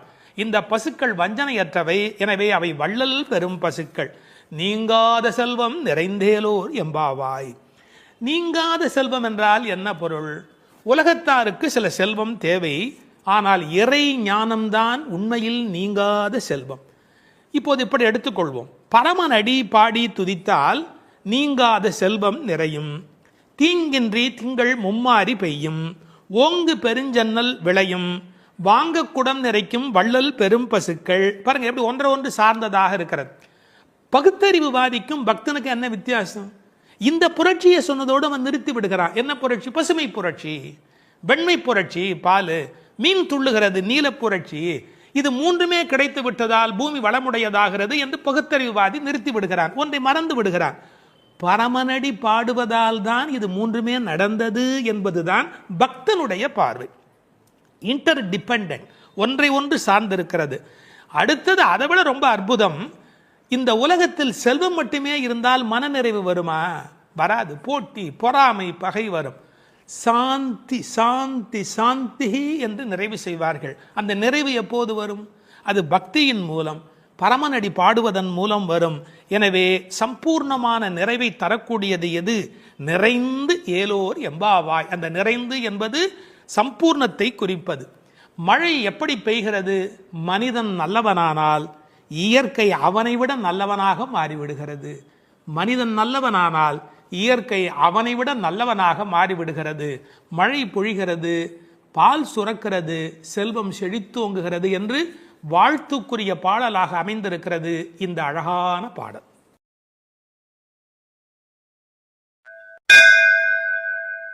மழை உலகில் எப்படி பெய்ய வேண்டும் என்று சொல்கிற 4வது பாடல். ஆழிமழை கண்ணா ஒன்று நீ கைகரவேல், ஆழியுள் புக்கு முகந்து கொடு ஆர்த்தேரி, ஊழி முதல்வன் உருவம் போல் மெய்கருத்து, பாழியம் தோளுடை பத்மநாபன் கையில் ஆழி போல் மின்னி, பலம் புரி போல் நின்றதிர்ந்து, தாழாதே சார்ங்கம் உதைத்த சரமழை போல் வாழ உலகினில் பெய்திடாய், நாங்களும் மார்கழி நீராட மகிழ்ந்தேலோர் எம்பாவாய். மார்கழி நோன்பு நோர்க்கும் காலத்தை முதல் பாட்டால் சொல்லி, நோன்பு செய்யும் முறையை 2ஆம் பாடலால் விளக்கி, அதன் பயனாய் மழை பொழியும் என்பதை 3ஆம் பாடலால் கூறி, இப்போது மழை எப்படி பொழிய வேண்டும் என்று இந்த பாடலால் விளக்குகின்றார். மழை வேண்டும் என்று ஆண்டாள் கூற, மழைக்கடவுள் அம்மா நான் எப்படி பொழிய வேண்டும் என்று கேட்கிறானாம். மழை பொழிய வேண்டிய முறையையும் ஆண்டாள் நியமிக்கிறார். பெரும் மழை பொழிய காரணமான தலைவனே, ஆழி மழைக்கு அண்ணா, உன்னிடம் நாங்கள் கேட்பது இதுதான். கொஞ்சம் கூட கையில் மிச்சம் வைத்துக் கொள்ளாதே, நன்றாக பெய்துவிடு. பெருங்கடலில் புகுந்து ஆழமான இடம் வரை சென்று நீரை முகந்து, சப்தத்துடன் மேலே வானத்தில் கிளம்பி, ஊழி காலத்து தலைவனான எம்பெருமானது வடிவம் போல உடம்பு கருத்து கார்மேகமாய், பரந்த அழகிய தோள்களை உடைய பத்மநாபனான திருமாலின் வலது திருக்கரத்தில் உள்ள சக்கரத்தைப் போல் மின்னி, இடது கரத்திலே உள்ள பாஞ்சசன்ய சங்கு போல இடியிடித்து, அவனது கரத்திலே உள்ள சார்ங்கம் என்ற வில்லிலே இருந்து புறப்படுகின்ற அம்புகளைப் போல மழை பெய்ய வேண்டும். இம்மழை நாங்கள் உலகில் வாழச் செய்வதாய் இருக்க வேண்டும். நாங்கள் மார்கழி நீராட்டத்தில் பங்கு பெறவும் நீர்நிலைகளில் தண்ணீர் நிரம்பி இருக்க வேண்டும் என்ற பொருள் இந்த பாட்டின் திரண்ட பொருள். ஆழி மழைக்கண்ணா ஒன்று நீ கைகரவேல். மழைக்கு அண்ணா என்றும் பிரிப்பார்கள், மழைக்கண்ணா என்றும் அழைப்பார்கள். இந்த குழந்தைகள் வருணனை முதலில் குறிப்பிடுகின்றன. அவர் யார் என்ன என்று பெயர் தெரியாததாலே சின்ன பிள்ளைகள் அண்ணா என்று அழைக்கிற மாதிரி ஆழி மழைக்கு அண்ணா என்று பொதுவாக அழைத்தன. கடலுக்கு எத்தனையோ பெயர் இருந்தாலும் ஆழி ஏனென்றால் ஆழமானது என்று பொருள். முன்னீர், புணரி, வாரி என்று எத்தனையோ பெயர் உண்டு. ஆற்று நீர், ஊற்று நீர், மழைநீர் என்று மூன்றும் தங்கி இருப்பதாலே அது முன்னீர். நதிகள் கடலில் முடிகின்றன என்பது கண்ணுக்கு தெரிந்த உண்மை. நதிகள் கடலில் முடிகின்றன என்பது கண்ணுக்கு தெரிந்த உண்மை. ஆனால் கடலிலிருந்தே ஆரம்பமாகின்றன என்பது நாம் கண்டறிய வேண்டிய உண்மை. இந்த உலகத்தில் எல்லோரும் கண்ணுக்கு தெரிந்த உண்மைகளை பார்க்கிறார்கள், கண்டறிய வேண்டிய உண்மைகளை பற்றி கவலைப்படுவதில்லை. இதில் விஞ்ஞானமும் இருக்கிறது, மெஞ்ஞானமும் இருக்கிறது.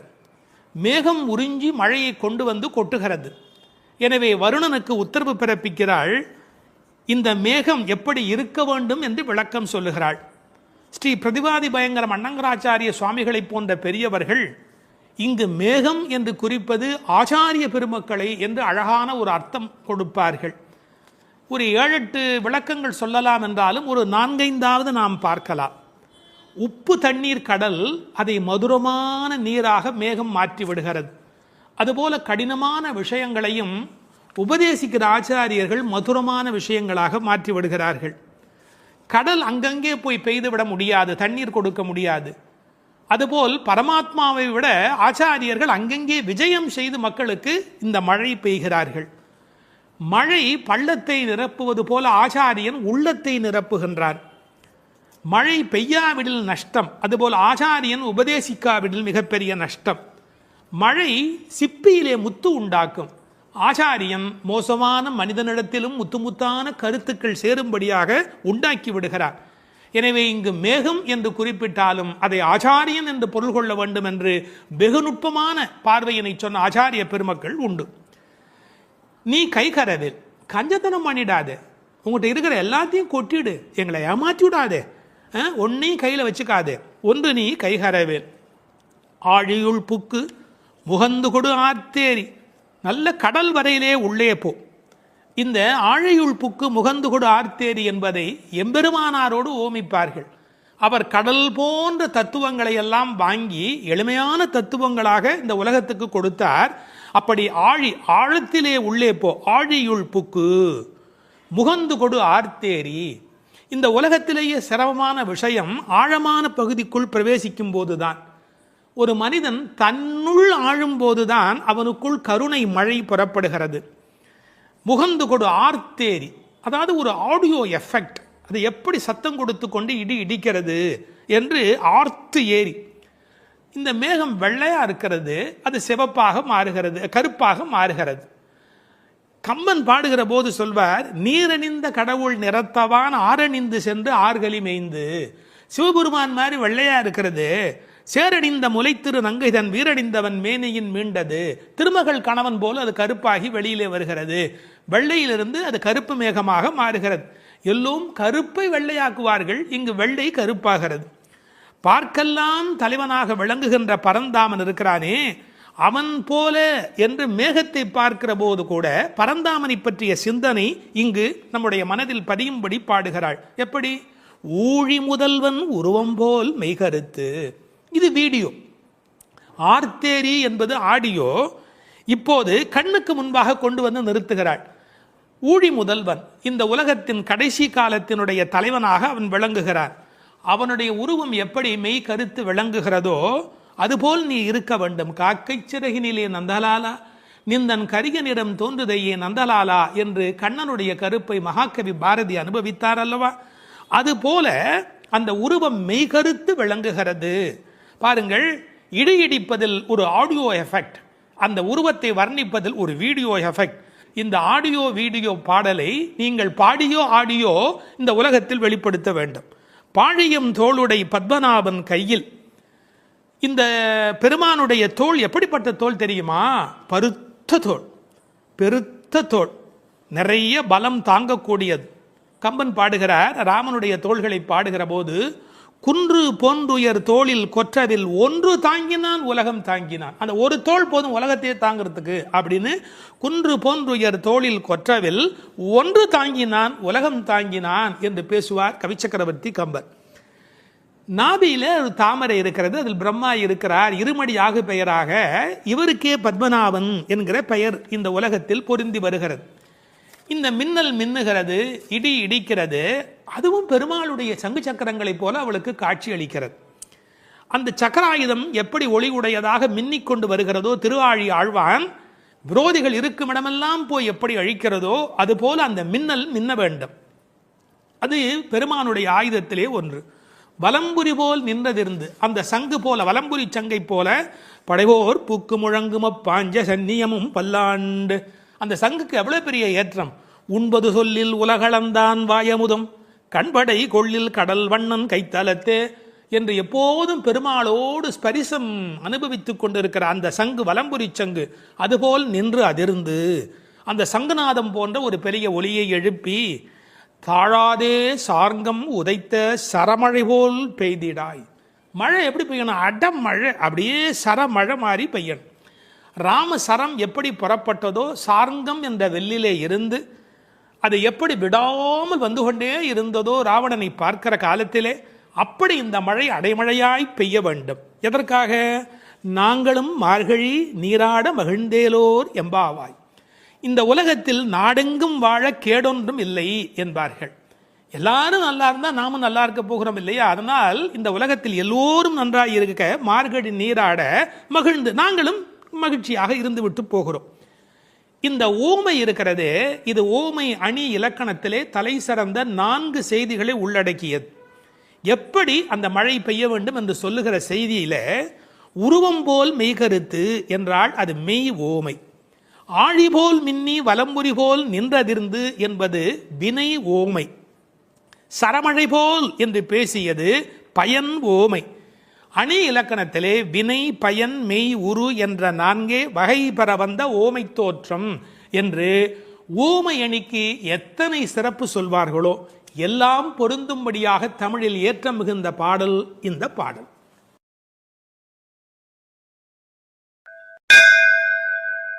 வேதம் அனைத்துக்கும் வித்தான திருப்பாவையின் 6வது பாடல். இது பாடல் தொடங்கி திருப்பள்ளி எழுச்சியாக அமைகிறது. உறங்குகிற பெண்ணை வெளியில் இருக்கிறவள் எழுப்புவது போல பாடலின் அமைப்பு முறை. விடிந்தது என்பதற்கான அடையாளங்கள் சொல்லி எழுப்புகிறார்கள். புள்ளும் சிலம்பினகான் புள்ளரையன் கோயிலில் வெள்ளை வெளிசங்கின் பேரரவம் கேட்டிலையோ, பிள்ளாய் எழுந்திராய் பேய் முலை நஞ்சுண்டு கள்ளச்சகடம் கலக்கழிய காலோச்சி, வெள்ளத்து அரவில் துயில் அமர்ந்த வித்தினை உள்ளத்து கொண்டு முனிவர்களும் யோகிகளும் மெல்ல எழுந்து ஹரி என்ற பேரரவம் உள்ளம் புகுந்து குளிர்ந்தேலோர் எம்பாவாய். முன் அனுபவம் ஏதுமில்லாத கன்னிப்பெண்ணே, இன்னும் உறங்குகிறாயே? விடியலை முன்னே அறிந்து கொள்ளும் இயல்புடைய பறவைகளும் கூட எழுந்து ஓசை எழுப்பி இறை தேட புறப்பட்டு விட்டனவே, அது உனக்கு தெரியவில்லையா? பறவைகளுக்கு அரசனான கருடனை வாகனமாக கொண்ட திருமால் திருக்கோயிலிலே வெண்மை நிறமுள்ள சங்கு தன் ஒலி எழுப்பி அழைக்கின்ற பேரோசை உன் காதில் விழவில்லையா? பெண் பிள்ளையே, விரைவில் படுக்கையை விட்டு எழுந்திரு.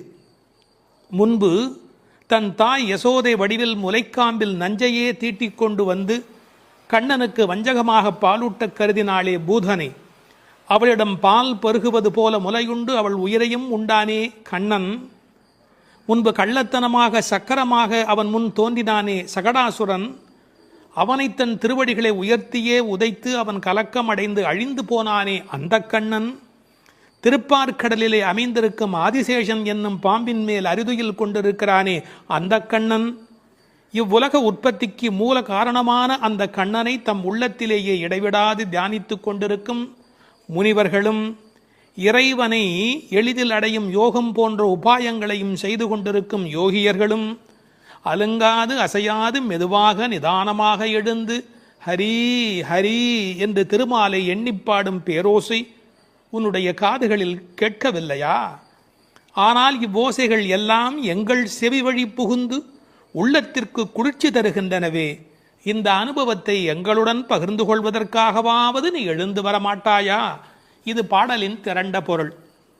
புள்ளும் சிலம்பினகான் புள்ளரையன் கோயிலில். புள்ளும் சிலம்பினகான் என்பது இயற்கையின் அழைப்பு. காலையிலே பறவைகள் ஒலி எழுப்புகின்றன. இதில் புள்ளும் என்றால் அந்த உண்மை சிறப்பு உண்மை. காலை பொழுது எப்படி விடுகிறது என்றால் கோழி கூவுது என்று ஒரு வார்த்தை சொல்வார்கள். மனித வாழ்க்கை இயற்கையோடு கலந்து நிற்கக்கூடிய தனித்த சிறப்புடையது. அது காலையில் இறை தேடுவதற்கு புறப்படுவதற்கு முன்பாக ஒலி எழுப்பி அதன் பிறகு புறப்படும். இறை தேடும் போதே இறை தேடு என்பதுதான் மனிதனுக்கும் விலங்குக்கும் இருக்கிற வித்தியாசம். அதனால் இறை தேடி அது எழுப்புகிற ஒலியை கேட்ட மாத்திரத்தில் இறை தேடி வல்லினரா இறை தேடி நாம் அந்த பெருமானை நினைக்க வேண்டாமா என்ற அர்த்தத்தில் புள்ளும் சிலம்பின என்றாள். தமிழிலே சிலம்புதல் என்றால் ஒலி எழுப்புதல் என்று பொருள். அதிகாலை எழுவதை மனிதன் பறவைகளிடமிருந்து கற்றுக்கொண்டான் என்கிறார்கள். அது மட்டுமல்ல, பறவைகள் மனிதனுக்கு எச்சரிக்கை உணர்வை ஊட்டக்கூடிய ஒரு அடையாளம். ஒரு காலத்தில் காடுகளில் மனித இனம் வாழ்ந்த காலத்தில் பதுங்கி வரும் பாய்ச்சல் மிருகங்கள் குறித்து எச்சரிக்கை ஒலி எழுப்பும் இயல்பு பறவைகளுக்கு உண்டு. எனவே பறவைகளின் ஒலியை பார்த்து வருகிற நன்மை தீமைகளை மனிதன் உணர்கிற பழக்கம் அன்று தொட்டிருந்திருக்கிறது. எனவே வெளியில் விடுகிற விடியலுக்கு அடையாளமாக சொன்னாலும் பறவை ஒலிக்கும் மனித இனத்துக்கும் சம்பந்தம் இருக்கிறதே. புள்ளும் சிலம்பினகான். புல் அரையன் கோயில், பறவைகளுக்கெல்லாம் தலைவன் கருடன். அந்த கருடன் கோயிலிலே, அதாவது திருமாலுடைய திருக்கோயிலிலே சங்கு ஒலி எழுப்பி அழைக்கிறார்களாம். வெள்ளை வெளிசங்கின் பேரறவும் கேட்டிலையோ. வெள்ளை விழிசங்கு அது ரொம்ப தூய்மையான சங்கு. வெறும் நிறம் மட்டுமல்ல, அது எல்லா வகையிலுமே தூய்மையுடைய ஒன்று, வெண்மையுடைய ஒன்று. அது அழைப்பதற்காகவே பயன்படுத்தப்படுவதாலே விழிசங்கு கோயிலிலே நடை திறந்து விட்டது, மக்கள் வரலாம் என்பதற்கான அறிவிப்பு சங்கொலியின் மூலம் அந்த ஊருக்கு தெரிவிக்கப்படுகிறது. எனவே கோயில் அழைப்பு வந்துவிட்டதே, நீ எழுந்திருக்க வேண்டாமா? பேரறவும் கேட்டிலையோ. பறவையின் சப்தம் கூட சின்ன சின்னதாக போயிருக்கலாம். இது எத்தனை பெரிய ஒலி, சங்கு ஒலி எழுப்புகிறார்களே, ஊருக்கே கேட்க வேண்டும் என்று எழுப்புகிறார்களே, உனக்கு தெரியவில்லையா? சங்குக்கும் ஆண்டாளுக்கும் இடையில் இருக்கிற தொடர்பு நாச்சியார் திருமொழி நன்கு படித்தவர்களுக்கு தெரியும். கற்பூரம் நாருமோ கமலப்பூ நாருமோ திருப்பவளச் செவ்வாய்தான் தித்தித்திருக்குமோ, மறுப்பொசித்த செங்கண்மால் வாய்ச்சுவையும் நாற்றமும் விருப்புற்று கேட்கின்றேன் சொல்லாழி வெண்சங்கே என்று சங்கரை பாராட்டி மகிழ்ந்தவள் ஆண்டாள் நாச்சியார். எனவே வெள்ளை வெளிசங்கு அதற்கு என்ன பெருமை என்றால், ஓங்கார ஒலி எப்போதும் சங்கிலே காதில் வைத்தால் கேட்டுக்கொண்டே இருக்கும். நமக்கு ஒரு ஆச்சரியம், கண்ணனாகிய கடவுள் குடியிருக்கிற ஊரில் வேறு ஒரு கோயிலா? கோயில் அழைப்பு என்றால் ராமாயணம் படிக்கிற போது ராமன் நாராயணனை போய் வணங்கி வந்த செய்தி இருப்பதைப் போல கண்ணன் ஊரிலும் திருமால் கோயில் இருந்திருக்கிறது. இதில் புறவிடியல் பற்றி பேசினாலும் உண்மையில் அகவிடியலை பற்றி நாம் சிந்திக்க கடமைப்பட்டிருக்கிறோம். இதெல்லாம் காலை நேரத்து அடையாளங்கள். ஆன்மீக விடியல் என்பது ஏற்பட வேண்டும் என்றால் அறியாமை இருட்டு போக வேண்டும். நீங்கள் இருட்டை விரட்டிவிட முடியுமா? இந்த உலகத்தில் என்ன முயன்றாலும் இருட்டை விரட்ட முடியுமா? ஒரே ஒரு வேலை இருக்கிறது, ஒரு வெளிச்சத்தை நிறுவுவதுதான் மனிதன் செய்ய வேண்டிய வேலை. எல்லாரும் உட்கார்ந்து கொண்டு இருட்டே போ இருட்டே போ இருட்டே போ என்றால் போகாது.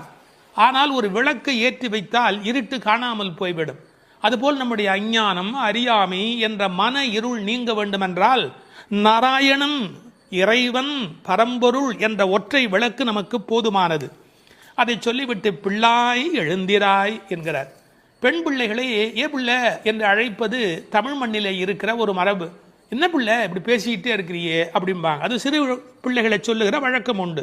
பிள்ளாய் எழுந்திராய். இந்த பிள்ளாய் என்பதில் இருக்கிற அழகு, சிறுபிள்ளைத்தனமாக நடந்து கொள்கிறாயே. உனக்கு கோயிலுக்கு வந்து முன் அனுபவம் இல்லையா? இந்த சபரிமலைக்கு போகிற போது கன்னிசாமி என்று அழைத்து கொண்டு போவார்கள். எல்லாரும் எழுந்திருக்கிற நேரத்தில் அவர் எழுந்திருக்க மாட்டார், அந்த முறையாக பூஜையில் கலந்து கொள்ள மாட்டார். கன்னிசாமி அவருக்கு விவரம் தெரியல என்று எல்லோரும் சொல்வார்கள். இந்த பிள்ளை எழுந்திருக்கவில்லை, பிள்ளாய் எழுந்திராய் என்றார். அவள் எழுந்திராமைக்கு காரணம் சோம்பல் மட்டுமல்ல, சோம்பலை தாண்டி இன்னொன்றும் இருக்கலாம். என்ன? கிருஷ்ண மயக்கம் என்றும் காரணமாய் இருக்கலாம். மிக முதிர்ந்த நிலை ஒரு காரணமாய் இருக்கலாம். அவளுக்கு அதிர்ச்சி உண்டாகும்படியாக எழுப்புவதற்கு உரிய கண்ணபெருமானுடைய வரலாறுகளை சொல்லுகிறார்கள். பேய்முலை நஞ்சு உண்டு பூதனே என்ற ஒரு அரக்கி தாய்முலைப்பாலில் அமுதிருக்க தவழ்ந்து தளநடை இட்டு சென்று பேய் முலைவாய் வைத்து நஞ்சு உண்டு பித்தன் என்றே பிறர் ஏச நின்றாய் திருமங்கையாழ்வார் பாடுகிறார். அதாவது தாயிடத்திலே அமுது உண்ணாமல் பேயிடத்திலே போய் உண்டு அவளுக்கு மேலே போவதற்கான வழிமுறையை செய்த பூதனையினுடைய வரலாறு, அரக்கியின் வரலாற்றை சொல்லுகிறார். அடுத்து இன்னொரு வரலாறு, கள்ளச்சகடம் கலக்கழிய காலோச்சி. கள்ளச்சகடம், சகடாசுரன் என்ற ஒரு அசுரன் வஞ்சனையான வடிவத்தில் சக்கரமாய் வருகிறான். அப்போது பெருமான் என்ன செய்தார்? தம் கால்களாலே எட்டி உதைத்தார். தன்னை நேடி வந்த ஆபத்தை அவர் விரட்டுகிறார். என்ன நயம் சொல்வார்கள் தெரியுமா? பெருமாளுடைய திருவடி நம்முடைய கஷ்டத்தை போக்குகிறது என்பதையும் தாண்டி பெருமாளின் துன்பத்தையே போக்கக்கூடியது. இப்படிலாம் அர்த்தம் சொல்லலாமா என்று கேட்பார்கள். உயர்வர உயர்நலம் உடையவன் எவனவன், மயர்வர மதிநலம் அருளினன் எவன் அவன். இந்த பாசுரத்திலே துயரரு சுடரடி என்று ஒரு வாசகம் வரும். அந்த துயரரு சுடரடி என்பதற்கு வியாக்கியானம் செய்த பெருமக்கள் நம்முடைய துயர் என்று கூட அர்த்தம் செய்ய வேண்டிய அவசியமில்லை. பக்தனுக்கு அனுகிரகம் பண்ணுவதற்கு திருவடி இருந்தும் பக்தன் தன்னிடத்தில் வந்து அதை பெறாத போது பகவான் துயரமுறுகிறான். தாய் தன்னுடைய முலைப்பாலை தரையிலே பீச்சுமா போல அருளை அவன் பக்தர்களுக்கு வழங்குகிறான் என்று எழுதினார்கள். எனவே பெருமானுடைய திருவடி பெருமானுடைய துன்பங்களையே நீக்கியது என்றும் பொருள் கொள்ளலாம். மனிதர்களுக்கு ஒவ்வாதது ரெண்டு காரம், ஒன்று அகங்காரம், மமகாரம். அப்படி தோன்றிய அசுரர்களை அவன் அழித்திருக்கிறான். வெள்ளத்தரவில் துயிலமர்ந்த வித்து, இந்த உலகத்துக்கெல்லாம் மூலமான வித்து. நல்ல தண்ணீர் நனைத்துதான் விதையை நடுவார்கள். இவன் வெள்ளத்து அரவில் பார்க்கடலிலே பாம்பிலே படுத்திருக்கிறான். வெள்ளை வெள்ளத்தின் மேலொரு பாம்பின் மிசை கள்ள நித்திரை கொள்ளும் பரமன் என்பார்கள். நீர் குளிர்ச்சி, பாம்பு குளிர்ச்சி, அந்த குளிர்ச்சிக்கு மேல் குளிர்ச்சியாக கண்ணபெருமானுடைய தோற்றம் குளிர்ச்சி. முதல் தனி வித்தேயோ என்று நம்மாழ்வார் பாடுவார். ஆலமர் வித்தின் அரும் குரலன் என்று கம்பர் பாடுவார். விச்சி இன்றி விளைவது இல்லை என்று பகலாதனுடைய சரித்திரத்தை பாட வந்த இடத்திலே கவி சக்கரவர்த்தி கம்பன் பாடுகிறார். இந்த உலகத்துக்கெல்லாம் ஒரு மூல விதை உண்டு, அந்த விதை இறைவன் என்பதை புரிந்து கொள்ள வேண்டும். உள்ளத்து கொண்டு முனிவர்களும் யோகிகளும் ஹரி ஹரி ஹரி என்ற தியானம் செய்து கொண்டு மனத்தால் வணங்குகிறவர்கள், தியானம் செய்கிறவர்கள் முனிவர்கள். சரீரம் மனம் எல்லாவற்றையும் கொண்டு கிரியைகள் மூலமாக செய்கிறவர்கள் யோகிகள். எப்படி எழுந்திருக்கிறார்கள்? மெல்ல எழுந்து. ஒரே எழுதினார்கள், கர்ப்பிணி பெண் குழந்தைக்கும் நோகாமல் தனக்கும் நோகாமல் எப்படி மெல்ல எழுவாளும். அதாவது உள்ளத்திலே இருக்கிற பெருமாளுடைய தலைப்பூ ஆடாது, தலைப்புனா தலையில் வைத்திருக்கிற பூ கூட அசையாதபடி அப்படி எழுவார்களாம் அவனுடைய அடியார்கள். ஹரி என்ற வாசகத்தோடு எழுகிறார்கள். ஹரி என்ற பெயர்